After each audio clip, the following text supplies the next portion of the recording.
Hello friends, last 2 வீடியோல fetch API பத்தி நம்ம டீட்டெயிலா தெரிஞ்சுக்கிட்டோம். இந்த வீடியோல ஒரு ஃபைல நம்ம ஃப்ரண்ட் எண்ட்ல இருந்து எப்படி பேக் எண்டுக்கு நம்ம அப்லோட் பண்றது அப்படின்றத தான் தெரிஞ்சுக்க போறோம். நான் ஒரு HTML ஃபைல் வச்சிருக்கிறேன். ஸ்கிரிப்ட்ட நான் அதுக்குள்ள ஆட் பண்ணியிருக்கிறேன். இந்த ஜாவாஸ்கிரிப்ட் ஃபைல ஸ்டைலுக்காக டெய்ல்விண்ட் CSS யூஸ் பண்ணியிருக்கிறேன். இப்போ அவுட்புட் பார்த்தோம்னா இந்த மாதிரி இருக்கு. ஜஸ்ட் நான் ஒரு ஃபார்ம் கிரியேட் பண்ணியிருக்கேன். அந்த ஃபார்முக்கு ஒரு ஐடி கொடுத்துருக்கேன். அதுக்குள்ள 2 எலிமெண்ட்ஸ் தான் வச்சிருக்கிறோம். ஒன்னு ஒரு இன்புட் டேக். இதோட டைப் வந்து ஃபைல்னு கொடுத்துருக்கேன். ஸோ நம்மளால ஃபைல் இந்த மாதிரி சூஸ் பண்ண முடியும். நான் வீடியோஸை மட்டும் அப்லோட் பண்ணுற மாதிரி உங்களுக்கு இப்போதைக்கு காமிக்க போகிறேன். அதனால் அக்செப்ட்டுக்குள்ளே வீடியோ ஸ்லாஷ் அப்படின்ற டைப்பில் இருக்கிற என்ன ஃபார்மேட்னாலும் ஓகேன்னு சொல்லி நான் கொடுத்துருக்கேன். அப்புறம் இந்த ஃபார்மை சப்மிட் பண்ணுறதுக்கு ஒரு பட்டன் வச்சிருக்கிறோம். அதோட டைப் சப்மிட்னு வச்சிருக்கோம். பேசிக்காக கொஞ்சம் ஸ்டைல்ஸ் கொடுத்துருக்கேன், அவ்வளோதான். ஓகே, இப்போ இந்த ஃபார்மை சப்மிட் பண்ணும்போது இந்த இன்புட்டுக்குள்ளே யூசர்ஸ் ஃபைலை சூஸ் பண்ணுவாங்க. அந்த ஃபைலை எப்படி நம்ம ஜாவாஸ்கிரிப்ட்க்கு எடுத்துகிட்டு வரது, அதில் வேலிடேஷன்ஸ் எப்படிலாம் பண்ணுறது, அதாவது டைப் என்னென்ன நம்ம அலோவ் பண்ணலாம் அப்படின்ற வேலிடேஷன்ஸ் எப்படி பண்ணுறது, ஃபைலோட சைஸ் எப்படி பார்க்குறது அப்படின்றதெல்லாம் நம்ம செக் பண்ணிவிட்டு எப்படி நம்ம ஏபிஐக்கு அப்லோட் பண்ணுறது அப்படின்னு சொல்லிட்டு பார்க்கலாம். அந்த ஃபார்மை சப்மிட் பண்ணும்போது ஒரு ஃபங்க்ஷன் நான் கிரியேட் பண்ணிக்கிறேன். இந்த ஃபங்க்ஷனை கால் பண்ணுற மாதிரி நம்ம செட் பண்ணுவோம். இப்போதைக்கு இதுக்குள்ளே நான் ஒரு console.log கொடுக்குறேன். இனி இந்த ஃபார்மை நம்ம ஜாவாஸ்கிரிப்ட் ஃபைலில் யூஸ் பண்ணுவோம். Let upload form equal to document.getElementById இந்த ஃபார்ம். இனி இந்த ஃபார்ம் கூட ஒரு ஈவெண்ட் லிசனரை நம்ம அட்டாச் பண்ணுவோம். இது add event listener of இங்கே சப்மிட் அப்படின்ற ஈவெண்ட் நடக்கும்போது நம்ம என்ன பண்ணணும் அப்படின்னு சொல்லிட்டு நம்ம கொடுக்கலாம். ஸோ சப்மிட் அப்படின்ற ஈவெண்ட் நடக்கும்போது இந்த ஃபங்க்ஷனை நம்ம கால் பண்ணணும் அப்படின்னு சொல்லிட்டு நான் கொடுக்குறேன். ஸோ என்ன ஆகும், இந்த ஈவெண்ட் லிசனர் இந்த ஃபார்ம் கூட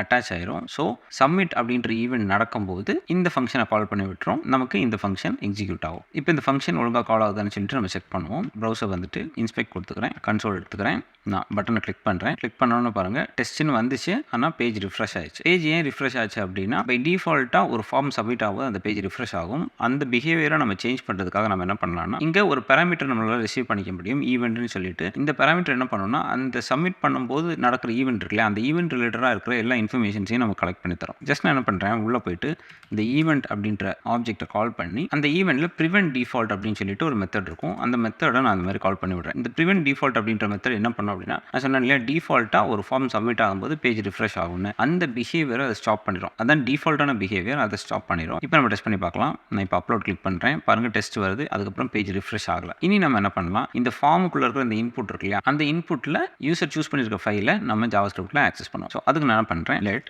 ஒரு வேரியபிள் கிரியேட் பண்ணிக்கிறேன். File input equal to document.getElementById of இந்த இன்புட்டை நம்ம ஆக்சஸ் பண்ணிக்கலாம். அதுக்கு நான் ஒரு ஐடி கொடுத்துருக்கேன். அந்த ஐடி எடுத்துட்டு இங்கே இந்த மாதிரி கொடுத்துக்கலாம். இப்போ அந்த இன்புட் எலமெண்ட்டை நம்ம ஆக்சஸ் பண்ணியாச்சு. அதுக்குள்ளே ஏதாவது ஃபைல்ஸ் இருக்கான்னு சொல்லி நம்ம இனி செக் பண்ண போகிறோம். வேணா அதை கான்ஸ்டன்ட்டாக வச்சுக்கலாம், இதையும் கான்ஸ்டன்ட்டாக வச்சுக்கலாம். இனி ஃபைலை தனியாக ஸ்டோர் பண்ணுறதுக்கு இன்னொரு வேரியபிள் கிரியேட் பண்ணிக்கிறேன். கான்ஸ்டன்ட் ஃபைல்னு சொல்லிட்டு ஈக்குவல் டு இந்த ஃபைல் இன்புட் இருக்கு இல்லையா, அது டாட் அதில் ஃபைல்ஸ் அப்படின்னு சொல்லிட்டு ஒரு ஆப்ஜெக்ட் இருக்கும். ஆக்சுவலி அது ஒரு அரே. இதுக்குள்ளே நம்ம எவ்வளோ ஃபைல்ஸை சூஸ் பண்ணியிருக்கோமோ, அட் டைம் மல்டிபிள் ஃபைல்ஸையும் நம்மளால் சூஸ் பண்ண முடியும். அவ்வளோ இன்ஃபர்மேஷன்ஸும் இந்த அரேல இருக்கும். அதிலிருந்து நம்மளோட ஃபைல் இன்ஃபர்மேஷன் நம்ம எடுத்துக்க முடியும். பை டிஃபால்ட்டாக ஒரு ஃபைல் தான் சூஸ் பண்ணுற மாதிரி இருக்கும். பட் இந்த அரேக்குள்ளே ஃபஸ்ட் எலமெண்ட் அந்த ஃபைல் இருக்கும். சப்போஸ் மல்டிபிள் ஃபைல்ஸ் நம்மளால் அப்லோட் பண்ண முடியணும் அப்படின்னா, இங்கே நம்ம மல்டிபிள் அப்படின்னு சொல்லிட்டு ஒரு ப்ராப்பர்ட்டி ஆட் பண்ணிக்கலாம். இப்படி பண்ணிட்டோம் அப்படின்னா, இங்கே நம்ம சூஸ் ஃபைல் கொடுத்துட்டு நான் கொஞ்சம் ஃபைல்ஸ் சூஸ் பண்ணிக்கிறேன். இப்போ பாருங்கள் 2 ஃபைல்ஸ்னு சொல்லிட்டு வந்திருக்கா. ஸோ அங்கே மல்டிபிள் அப்படின்ற ப்ராப்பர்ட்டி கொடுத்துட்டோம்னா 2 ஃபைல் நம்ம சூஸ் பண்ணிக்க முடியும்.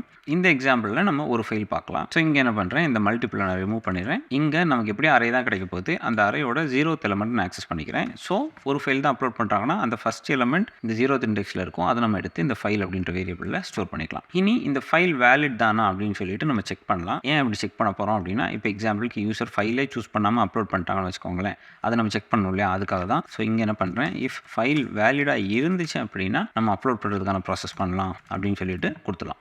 சப்போஸ் இல்லைன்னு வச்சுக்கோங்களேன், இப்போதைக்கு console.logல சூஸ் அ ஃபைல் அப்படின்னு கொடுக்குறேன். இங்கே பாருங்கள், கிளிக் பண்ணால் சூஸ் அ ஃபைல்னு வரும். இந்த எரர் வேலிடேஷன்ஸ் எல்லாம் உங்களுக்கு இங்கே டிஸ்ப்ளே பண்ணணும்னா நீங்கள் என்ன பண்ணலாம், அதுக்குன்னு ஒரு பேராகிராஃப் டாகோ ஏதாவது ஒன்று வச்சுட்டு அந்த பேராகிராஃப் டாகை நீங்கள் getElementById அந்த மாதிரி ஏதாவது யூஸ் பண்ணி ஜாவாஸ்கிரிப்ட்ல ஆக்சஸ் பண்ணி அதோட இன்னர் டெக்ஸ்ட் ஈக்குவல் டு இந்த எரர் மெசேஜ் அப்படின்னு சொல்லி கொடுத்துக்கலாம். ஜஸ்ட் இப்போதைக்கு உங்களுக்கு நான் கன்சோலில் டிஸ்ப்ளே பண்ணுற மாதிரி காமிச்சிருக்கேன். பட் டிபிக்கலி அந்த மாதிரி தான் நம்ம பண்ணுவோம். இப்போ இந்த சிச்சுவேஷனில் ஃபைல் வேலிட்னு நமக்கு தெரியும், அதாவது யூசர் ஒரு ஃபைலை சூஸ் பண்ணியிருக்காங்கன்னு நமக்கு தெரியும். இனி நம்ம அப்லோட்கான ப்ராசஸ் பண்ணலாம். ஸோ அப்லோட் பண்ணுறது தனியாக நான் ஒரு ஃபங்க்ஷன் எழுதிக்கிறேன்.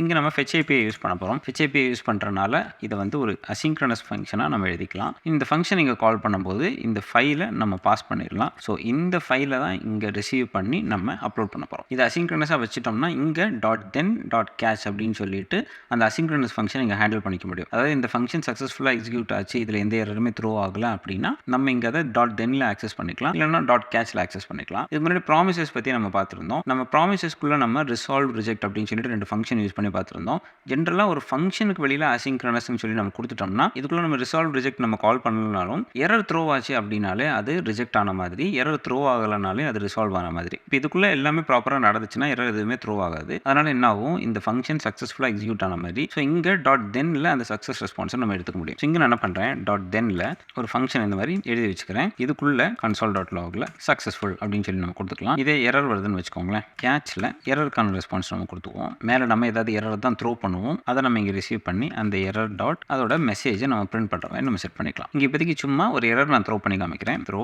New error of some error அப்படின்னு கொடுக்குறேன்னு வச்சுக்கோங்களேன். இப்போ இந்த ஃபங்க்ஷன் கால் ஆகும்போது இதுக்குள்ளே நம்மளே ஒரு மேனுவலி ஒரு எரரை த்ரோ பண்ணிட்டோம். ஸோ இங்கே என்ன ஆகும், கேட்ச்குள்ளே தான் அந்த எரர் வரணும், வந்து அதோட மெசேஜை நம்ம பிரிண்ட் பண்ண போகிறோம். ஜென்ரலாக எரர் ஆப்ஜெக்ட்டுக்குள்ளே நிறைய ப்ராப்பர்ட்டிஸ் இருக்கும் இல்லையா, அதில் ஒன் ஆஃப் த ப்ராப்பர்ட்டி தான் மெசேஜ்ன்ற ப்ராப்பர்ட்டி. அதை நம்ம டிஸ்பிளே பண்ண போகிறோம். இப்போ இங்கே பாருங்கள், நான் போயிட்டு ஒரு ஃபைலை சூஸ் பண்ணிக்கிறேன், அப்லோட் கொடுக்குறேன். பாருங்கள் எரர் வந்துருச்சு, இங்கே வந்திருக்கு, 18th லைனில் வந்திருக்கு. 18th லைன் எங்கே இருக்குது, இங்கே இருக்குது. ஸோ இப்போ நம்ம எரர் ஹேண்ட்லிங் ப்ராப்பராக செட் பண்ணிட்டோம். இனி இங்கே நம்ம முதல்ல இந்த ஃபைலை வேலிடேட் பண்ணுவோம். ஸோ இந்த எக்ஸாம்பிளில் நான் என்ன பண்ண போகிறேன்னா, இந்த ஃபைல் ஒரு வீடியோவாக இருந்தால் மட்டும்தான் அப்லோட் பண்ணணும் அப்படின்னு சொல்லி கொடுக்க போகிறேன். ஆல்ரெடி HTML-லேயே அப்படி தான் கொடுத்துருக்கோம். அக்செப்டில் வீடியோ மட்டும்தான் அலௌடுன்னு கொடுத்துருக்கோம். பட் இருந்தாலுமே அடிஷ்னலி நம்ம ஜாவாஸ்கிரிப்ட்லையும் வேலிடேட் பண்ணிக்கிறது நல்லது. ஏன்னா நிறைய டைப் ஆஃப் வீடியோ ஃபார்மேட்ஸ் இருக்கு இல்லையா, அதில் ஏதாவது சப்போஸ் 1-2 வீடியோ ஃபார்மேட் தான் நம்ம அலோவ் பண்ணுறோம்னா அதையும் நம்ம இங்கே கொடுத்துக்க முடியும். ஸோ இந்த ஃபைல் அப்படின்ற ஆப்ஜெக்ட்குள்ளே பேசிக்காக என்னென்ன இருக்குன்னு ஃபஸ்ட் தெரிஞ்சுக்கலாம். console.logல ஃபைலை நம்ம பிரிண்ட் பண்ணி பார்க்கலாம். இங்கே போயிட்டு ஜஸ்ட் நான் ஒரு ஃபைல் சூஸ் பண்ணுறேன், அப்லோட் கொடுக்குறேன். பாருங்கள் சக்ஸஸ்ஃபுல் வந்திருக்கும், ஏன்னா இதுக்குள்ளே எந்த எரருமே த்ரோ ஆகலை இல்லையா, அதனால் இந்த தென் பிளாக் கால் ஆயிருக்கும். பட் தட்ஸ் ஓகே, இதுக்குள்ள நம்ம என்ன லாஜிக் எழுதலை. இப்போதைக்கு இந்த console.log பார்க்கலாம். இதை ஸோ ஃபைலை பிரிண்ட் பண்ணோன்னா பாருங்கள், லாஸ்ட் மாடிஃபைட் டைம் ஸ்டாம்ப் இருக்குது, லாஸ்ட் மாடிஃபைட் டேட் இருக்குது, ஃபைலோட சைஸ் இருக்குது, என்ன டைப்னு இருக்குது. இந்த மாதிரி எல்லா இன்ஃபர்மேஷன்ஸும் இதில் நம்ம எடுத்துக்க முடியும். இப்போ நம்ம இந்த டைப் வச்சு வேலிடேஷன்ஸ் பண்ணலாம். இப்போ எக்ஸாம்பிளுக்கு நம்ம MP4 வீடியோ மட்டும் தான் அலோவ் பண்ணுறோம்னு வச்சுக்கோங்களேன். ஈஸியாக அந்த டைப் வச்சு நம்ம இங்கே கொடுத்துக்க முடியும். இஃப் இந்த ஃபைல் டாட் அதோட டைப் =video/mp4 இருந்துச்சுன்னா நம்ம அலோவ் பண்ணலாம், இல்லைனா நம்ம அலோவ் பண்ண வேண்டாம்னு சொல்லி கொடுத்துடலாம். இப்போ suppose multiple type of videos நம்ம அலோவ் பண்ணுறோம்னா என்ன பண்ணலாம், இங்கே மல்டிபிள் கண்டிஷன்ஸ் கொடுக்குறோம். அதுக்கு சிம்பிளாக நம்ம என்ன பண்ணலாம், என்னென்ன ஃபைல்ஸ் எல்லாம் அலௌடோ அது ஒரு அரேயில் ஸ்டோர் பண்ணிவிட்டு அந்த அரேக்குள்ளே இருக்கிற ஏதாவது ஒரு வேல்யூ தான் இந்த ஃபைலோட டைப்பா அப்படின்னு சொல்லி செக் பண்ணிவிட்டு இருந்துச்சுன்னா அலௌடு, இல்லைனா நாட் அலௌடுன்னு சொல்லி கொடுக்கலாம். ஜஸ்ட் இப்போ பாருங்கள், அலௌடு டைப்ஸ்னு சொல்லிட்டு சும்மா ஒரு அரே நான் கிரியேட் பண்ணுறேன். இதுக்குள்ளே இது ஒரு டைப்பாக வச்சுக்கலாம். வெப்எம்னு சொல்லிட்டு ஒரு டைப் இருக்குது, அது ஒரு டைப்பாக வச்சுக்கலாம். இன்னும் வேறு நிறைய டைப்ஸ் இருக்குது, நீங்கள் கூகுளில் சர்ச் பண்ணி பார்த்தீங்கன்னா தெரியும். அந்த மாதிரி என்னென்ன டைப்ஸ் அலௌடோ அதை மட்டும் நீங்கள் இங்கே கொடுத்துட்டீங்கன்னு வச்சுக்கோங்களேன். அதை வச்சு நம்ம கண்டிஷன் செக் பண்ணிக்கலாம். இந்த அலௌடு டைப்ஸ் இருக்கு இல்லையா, இது ஒரு அரே, அதுக்குள்ளே நிறைய அரே மெத்தட்ஸ் இருக்கும். அதில் இன்க்ளூட்ஸ்னு சொல்லிட்டு ஒரு மெத்தட் இருக்குது. இந்த மெத்தட் என்ன பண்ணோம் அப்படின்னா, இதுக்குள்ளே நம்ம கொடுக்குற வேல்யூ அந்த அரேயில் இருக்கான்னு சொல்லி செக் பண்ணோம். இதுக்குள்ளே நம்ம இந்த ஃபைல் டாட் டைப்பை பாஸ் பண்ணலாம். இருந்துச்சுன்னா இது ட்ரூ ரிட்டர்ன் பண்ணும், இல்லைனா ஃபால்ஸ் ரிட்டர்ன் பண்ணும். இந்த சிச்சுவேஷனில் நான் நெகட்டிவாக எடுத்துக்கிறேன்.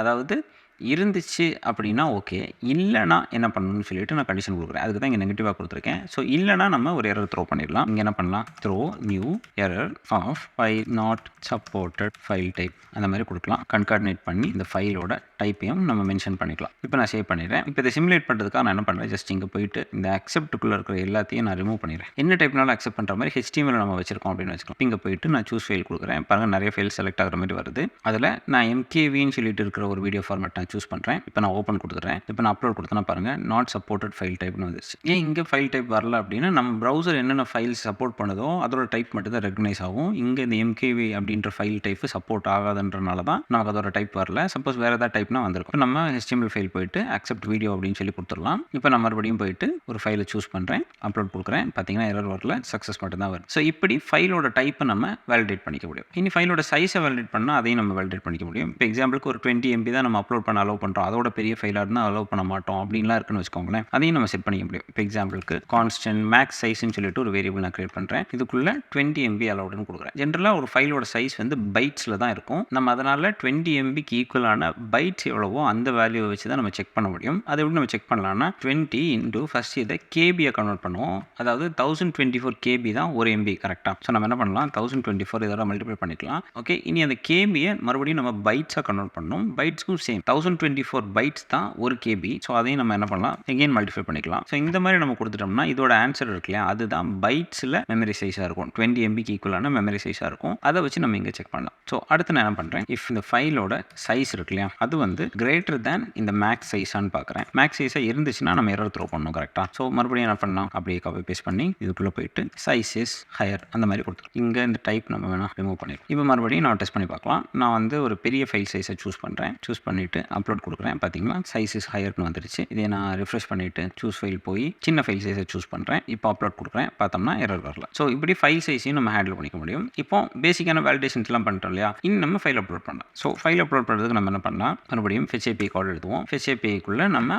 URL ஃபஸ்ட்டு பாஸ் பண்ணணும். URL பாஸ் பண்ணுறதுக்கு பேஸ் URL நான் இங்கே வச்சிருக்கேன். போன வீடியோஸ்லாம் நம்ம பார்த்தோம் எப்படி URL பாஸ் பண்ணுறதுன்னு சொல்லிட்டு. ஸோ இங்கே என்ன பண்ணுறேன், 2 பேக் டிக்ஸில் இந்த பேஸ் URL இந்த மாதிரி ஆட் பண்ணிக்கிறேன். இது /upload இப்படி தான் பேக் எண்டில் நான் எண்ட் பாயிண்ட் செட் பண்ணியிருக்கேன். ஸோ அந்த மாதிரி ஒரு URL நான் கொடுத்துக்கிறேன். இந்த URL தான் ஃபைலை நம்ம அப்லோட் பண்ண போகிறோம். இனி கான்ஃபிகரேஷன்ஸ் எல்லாம் பாஸ் பண்ணணும். பேக் எண்டில் இதை வந்து ஒரு போஸ்ட் எண்ட் பாயிண்டாக தான் நான் செட் பண்ணியிருக்கேன். ஸோ இங்கே நம்ம அதுக்கான விஷயங்கள்லாம் பண்ணுவோம். ஸோ அடிஷ்னலாக கான்ஃபிகரேஷனுக்கு ஒரு ஆப்ஜெக்ட் கிரியேட் பண்ணிவிட்டு மெத்தட் வந்து போஸ்ட்னு கொடுக்குறேன். ஹெட்டர்ஸ் ஏதாவது இருந்துச்சுன்னா பாஸ் பண்ணணும். நான் பேக் எண்டில் ஆத்தென்டிகேஷன் கொடுத்துருக்கேன். அதனால் நான் ஆத்தரைசேஷன் ஹெட்டர் கொடுக்குறேன். ஸோ ஹெட்டர்ஸ் அப்படின்ற ஆப்ஜெக்ட்குள்ள ஆத்தரைசேஷனுக்குள்ள நான் டெமோ பர்பஸ்க்காக பேக் எண்டில் கான்ஸ்டன்ட்டாக ஒரு டோக்கனை டிஃபைன் பண்ணி வச்சிருக்கிறேன். அந்த டோக்கனை நான் பாஸ் பண்ணிக்கிறேன். இனி ஃபைலை நம்ம பாஸ் பண்ணணும். அதுக்கு நம்ம என்ன பண்ணலாம், பாடிக்குள்ள ஈஸியாக பண்ணுறதுக்கு இன்னொரு வழி இருக்குது. யூஸ்வலாக போன வீடியோவில் பார்க்காத மாதிரி இன்னொரு வே காமிக்கிறேன். ஃபார்ம் டேட்டான்னு சொல்லிட்டு ஒரு ஆப்ஜெக்ட் இருக்குது. அந்த டேட்டாக்குள்ளே இந்த ஃபைலை போட்டு நம்ம அனுப்பிடலாம். அது கொஞ்சம் ஈஸியாக இருக்கும். ஸோ நான் என்ன பண்ணுறேன், constant data equal to new form data அப்படின்னு சொல்லிட்டு ஃபார்ம் டேட்டா கிளாஸுக்கு ஒரு ஆப்ஜெக்ட் கிரியேட் பண்ணிக்கிறேன். இது வந்து ஒரு கீ வேல்யூ பேர் மாதிரி இதுக்குள்ள ஆப்ஜெக்ட்ஸ் நம்ம ஆட் பண்ணிக்க முடியும். இதை நான் வேணா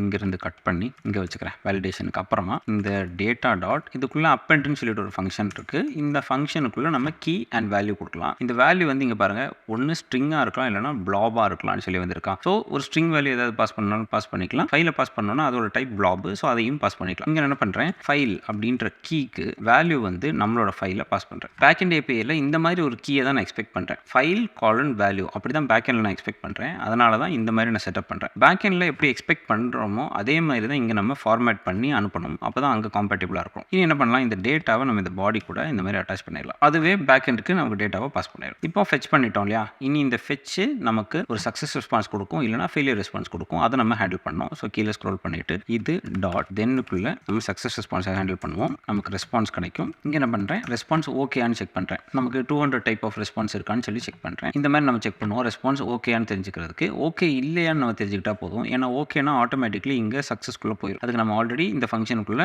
கன்சோல் டாட் லாக் கொடுத்துருக்கோம். இங்கே ஓகே இல்லையான்னு தெரிஞ்சு எரரை மட்டும் ஹேண்டில் பண்ணால் போதும். ஸோ என்ன பண்ணுறேன், இதுக்கு ஆப்போசிட்டாக நான் கொடுத்துக்கிறேன். ஓகே, ஸோ இப்போ நமக்கு ரெஸ்பான்ஸ் டைப் வந்து 200 கிடைக்கல அப்படின்னா நமக்கு எரர் தானே கிடைச்சிருக்கும். ஸோ என்ன பண்ணலாம், constant error data equal to இந்த ரெஸ்பான்ஸ் இருக்கு இல்லையா, அந்த ரெஸ்பான்ஸ் டாட் ஜேசனை நம்ம கால் பண்ணிடலாம். இதுக்கு பின்னாடி ஒரு அவைட் கொடுத்துக்கிறேன். ஜென்ரலாக நம்ம என்ன பண்ணுவோம், செயின் பண்ணுவோம். இதை செயின் பண்ணி இதோட அடுத்த தென்னில் கால் பண்ணுவோம். அந்த மாதிரி பண்ணனாலும் நம்ம பண்ணிக்கலாம். இல்லை நம்ம அவைட் கொடுத்துக்கலாம். இப்போ இங்கே பாருங்க ஒரு எரர் இருக்குது. எரர் என்னென்னா, நம்ம எந்த ஃபங்க்ஷனை கால் பண்ணுறோமோ அதுக்குள்ளே அவைட் யூஸ் பண்ணோம்னா அந்த ஃபங்க்ஷன் ஏசிங்காக இருக்கணும்னு சொல்லிட்டு தான் எரர். இது நம்ம ஈஸியாக இதே ஃபிக்ஸ் பண்ணிடலாம். இங்கே பாருங்க குவிக் ஃபிக்ஸ் இருக்கா, இதை கிளிக் பண்ணோம்னா இங்கே ஒரு குவிக் ஃபிக்ஸ் வருது. ஏசிங்க்கு இந்த ஃபங்க்ஷனில் ஆட் பண்ணணுமான்னு கொடுத்துட்டோம்னா பாருங்க, இந்த அனானிமஸ் ஃபங்க்ஷன் கூடயே ஏசிங் அப்படின்ற கீவேர்ட் ஆட் ஆயிடுச்சு. ஓகே, இதுக்கு முன்னாடி வீடியோவில் நம்ம பார்த்துருந்தோம். ஏதாவது ஒரு ஃபங்க்ஷனுக்குள்ள அவைட் அப்படின்ற கீவேர்ட் நம்ம யூஸ் பண்ணியிருந்தோம்னா அந்த ஃபங்க்ஷன் ஒரு ஏசிங் ஃபங்க்ஷனாக இருக்கும். அதுக்கு தான் இப்படி கொடுத்துருக்கோம். இப்போ எரர் டேட்டா நமக்கு இங்கே கிடச்சிரும். இந்த எரர் டேட்டாக்குள்ளே இருந்து நம்ம எரர் எடுத்துக்கலாம். நான் பேக் எண்ட்ல இருந்து ஒரு ஆப்ஜெக்ட்குள்ள எரர் காலன் வேல்யூ அப்படின்னு தான் பாஸ் பண்ணுறேன். ஸோ இங்கே அந்த ஆப்ஜெக்ட் நமக்கு கிடச்சிருக்கும். அதுக்குள்ளே எரர்ன்ற ப்ராப்பர்ட்டி இருக்கும். ஸோ அந்த ப்ராப்பர்ட்டியை வச்சு தான் நம்ம எரர் த்ரோ பண்ண போகிறோம். நான் என்ன பண்ணுறேன், த்ரோ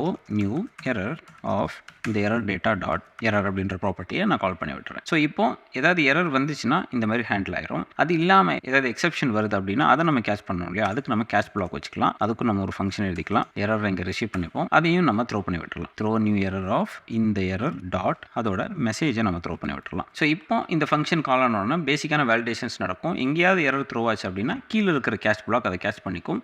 எரரே த்ரோ ஆகலை, fetch API காலும் நடந்து அதுவும் சக்ஸஸ்ஃபுல்லாக நடந்துருச்சு அப்படின்னா நமக்கு கீழே இந்த தென் பிளாக் தான் கால் ஆகும். இல்லைனா மட்டும்தான் கேட்ச் பிளாக் கால் ஆகும். கேட்ச் பிளாக் கால் ஆச்சுனால இங்கே நம்ம எங்கேயாவது எரர் தான் த்ரோ பண்ணியிருப்போம். அந்த எரரை கீழே நம்ம கேட்ச் பண்ணி டிஸ்பிளே பண்ணிடலாம். நான் சொன்ன மாதிரி இங்கே ஃபெச்ன்ற ஃபங்க்ஷன் யூஸ் பண்ணியிருக்கிறதுனால தான் இந்த ஃபங்க்ஷனே நம்ம ஏசிங்காக வச்சுட்டோம். ஸோ இந்த ஃபங்க்ஷன் கம்ப்ளீட்டாக ரன் ஆகிற வரைக்கும் வெயிட் பண்ணி ஃபைனல் ரிசல்ட் நமக்கு இங்கேருந்து ரிட்டர்ன் ஆகும். அதை தான் இந்த தென்னில் நம்ம ப்ராசஸ் பண்ணிக்கிறோம். இப்போ நம்ம சேவ் பண்ணிவிட்டு எப்படி வருதுன்னு பார்க்கலாம். சூஸ் ஃபைல் கொடுத்துட்டு ஒரு வேலிடான ஃபைல் கொடுக்குறேன், அப்லோட் கொடுக்குறேன். பாருங்கள் சக்ஸஸ் வந்துருச்சு. இனி பேக் எண்டில் இந்த ஃபைல் கிடச்சிருச்சான்னு சொல்லிட்டு நம்ம பார்க்கலாம். நான் பேக் எண்ட் கோட் எடுத்துக்கிறேன். இங்கே இந்த அப்லோட்ஸ்குள்ளே தான் அந்த ஃபைல் நான் ஸ்டோர் பண்ணுற மாதிரி வச்சிருக்கேன். பார்த்தா அந்த ஃபைல் இங்கே கிடச்சிருச்சு. ஸோ இந்த வீடியோ உங்களுக்கு ஹெல்ப்ஃபுல்லாக இருக்குன்னு நினைக்கிறேன். வீடியோ பிடிச்சிருந்துச்சுன்னா மறக்காம வீடியோ லைக் பண்ணுங்கள். சேனலை சப்ஸ்கிரைப் பண்ணுங்கள். உங்களை அடுத்த வீடியோவில் பார்க்குறேன்.